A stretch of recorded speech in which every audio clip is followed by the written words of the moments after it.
திராவிட முன்னேற்ற கழகம் அரசியல்ல ஈடுபடலாமா வேண்டாமா? 1949 ஆரம்பிக்கப்பட்ட கட்சி, 56 நடைபெற்ற அந்த திருப்பு முனை மாநாடு.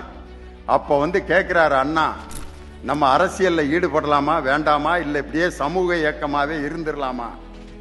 அப்ப 2 ஓட்டு பெட்டி வைக்கிறாங்க. அரசியலில் ஈடுபடலாம் அப்படிங்கிறவங்க இந்த பெட்டியில எழுதி போடுங்க, ஈடுபட வேண்டாம் அப்படிங்கிறவங்க அந்த பெட்டியில எழுதி போடுங்க. ஈடுபடலாம்னு எழுதி போட்ட எண்ணிக்கை 54,946 பேர். ஈடுபட வேண்டாம் என்று எழுதி போட்டவர்கள் 5,296. தொண்டர்கள் அனைவரும் அரசியலில் ஈடுபடலாம் என்று விரும்புகிறார்கள் என்று ஜனநாயக பூர்வமாக கருத்து கேட்டு அரசியலில் இயங்கிய இயக்கம் திராவிட முன்னேற்ற கழகம்.